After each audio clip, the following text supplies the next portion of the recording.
চলে গেলেন বাঁকা চাহনি আর জাদুমাখা হাসির সুচিত্রা সেন। শুক্রবার কলকাতার বেলভিউ হাসপাতালে ৮২ বছর বয়সে চিরবিদায় নিলেন বাংলা চলচ্চিত্রের কিংবদন্তি এই অভিনেত্রী।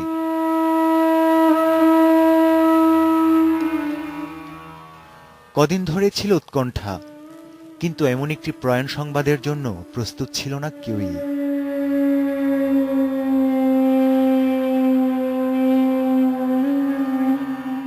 তবু সে ধাক্কা সামলে অসংখ্য মানুষ আসে হাসপাতালে, আসেন পশ্চিমবঙ্গের মুখ্যমন্ত্রীও।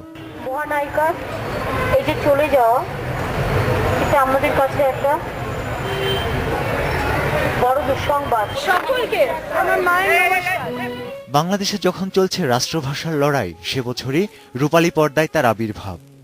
তারপর টানা ২৬ বছর অভিনয় করেন ৫৯টি চলচ্চিত্রে। তারপর অদ্ভুত এক নীরবতা, লোকচক্ষুর আড়ালে চলে যান তিনি।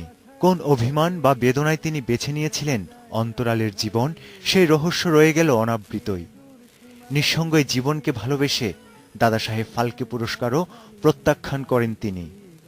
পাশাপাশি আন্তর্জাতিক পুরস্কার পাওয়া প্রথম বাঙালি অভিনেত্রী সুচিত্রা সেনী। তবে কেমন হতো তুমি বলো, তুমি বলো, না না তুমি বলো, না তুমি বলো, তুমি বলো, তুমি বলো, তুমি বলো। রাষ্ট্রীয় সম্মাননা আর হাজার অনুরাগীর ফুলেল শ্রদ্ধায় কেওড়াতলা মহাশ্মশানে সম্পন্ন হয়েছে তার শেষকৃত্য।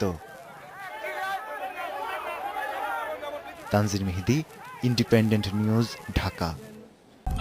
ctgnews.com অপেক্ষায় থাকুন, আমরা আসছি।